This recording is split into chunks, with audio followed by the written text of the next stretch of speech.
బగ్గుమన్న పొగాకు రైతులు టీడీపీ కేంద్ర కార్యాలయం వద్ద ఆందోళన. తక్షణమే పెంచిన ఎక్సైజ్ సుంకం తగ్గించాలంటూ డిమాండ్. 70% ఎక్సైజ్ సుంకం పెంచడంతో పరిశ్రమ కుదేలు. శివశంకర్ గారు, ఈ రైతుల పరిస్థితి ఇప్పుడు పొగాకు రైతులు కూడా దీంట్లో చేరినట్ల. అసలు అటువంటిప్పుడు వాళ్ళని వేయొద్దని చెప్పి ఆపితే అదో రకంగాని వాళ్ళని వేసిన తర్వాత ఈ రకంగా ఇబ్బంది పెట్టడం ఏమనిపిస్తుంది? సంక్షిప్తంగా మీరు చెప్తే మిగతా బ్రేక్ కూడా తీసుకోవాలి. సార్, ఈ పొగాకు సంబంధించింది కానీ ఇదంతా రైతులు చాలా దుర్మార్గం, చాలా అన్యాయం అవుతున్నారు. ఎందుకంటే కనుక కనీసం గిట్టుబాటు ధర లేక, కొనేవాళ్ళు లేక, కనీసం మార్కెట్ ఎవరు కొనలేక ఆ పొదిలి ఆ ప్రాంతం చూసా మార్కాపురము ఇదంతా కూడా జగన్మోహన్ రెడ్డి గారు కూడా విజిట్ చేసిన తర్వాత కూడా ఏదో కొంటామనేటువంటి మూమెంట్ వచ్చింది, కానీ ఎక్కడ కూడా కొనట్లేదు. దర్శి ఈ ప్రాంతం అంతా కూడా ఈ రోజు అత్యధిక సుంకం అనేటువంటి విధించడం వల్ల ఈ సిగరెట్ మీద వీటి మీద వాటిని తక్కువ అంటే కొనడము ఈసేజ్ తగ్గుతుంది, ఇదంతా ఉంటది. కానీ మీరు అన్నట్టు సాగు మాత్రం ఈసారి వేయండి బాగానే ఉంటదని చెప్పి అధికారులు ఎక్కడ కూడాను అక్కడికి వెళ్ళేసేసి వాళ్ళు వద్దు సాగు చేయొద్దు ఈ పంటలు ఇది అనేటువంటిది సలహాలు లేవు.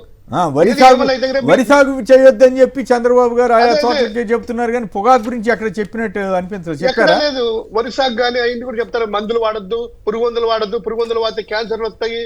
ఎందుకంటే కనుక వాళ్ళకి సంబంధించిన ఫెర్టిలైజర్స్ అవైలబుల్ లేకపోతే కనుక అలా చెప్పేస్తారు.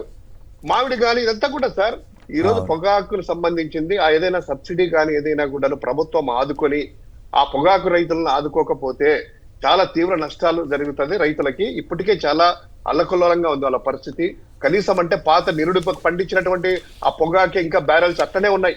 ఇంకా కొనే దిక్కు లేక ఇది లేదు, ఆ క్వాలిటీ లేదు, బి గ్రేడ్ సి గ్రేడ్ అనేటువంటి చాలా మటుకు కొనలేదు ఆ పొగాకు.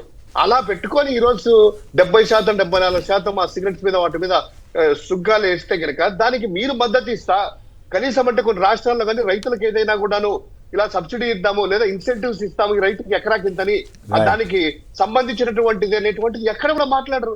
ఏమన్నంటే మా మీద ఆధారపడ్డ ప్రభుత్వం అనేటువంటి అంటారు, కానీ రైతులకు అన్యాయం జరిగినా లేకపోతే కనుక ప్రజలకు ఏది అన్యాయం జరిగినా కేంద్రం నుంచి ఏది కూడా లేదు.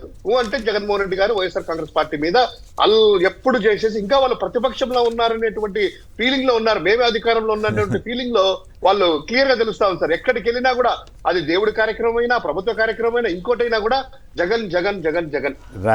అసలు సీఎం గా జగన్ ఇంకా ఉన్నాడేమో అని మాకు కూడా భ్రమలు కలుగుతా ఉన్నాయి. అంటే వాళ్ళు చేసేటువంటి మాటలకి వాళ్ళు 20 నెలల ఇది అధికారంలోకి వచ్చి వాళ్ళు ఏదైనా ప్రభుత్వానికి బాధ్యతగా ఉండాలి కదా. జగన్మోహన్ రెడ్డి గారి మీద ఎట్టడం ఏంటి?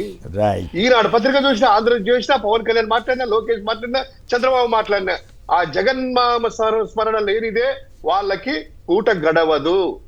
రైతులు ఇవన్నీ కూడా పట్టించుకోరు.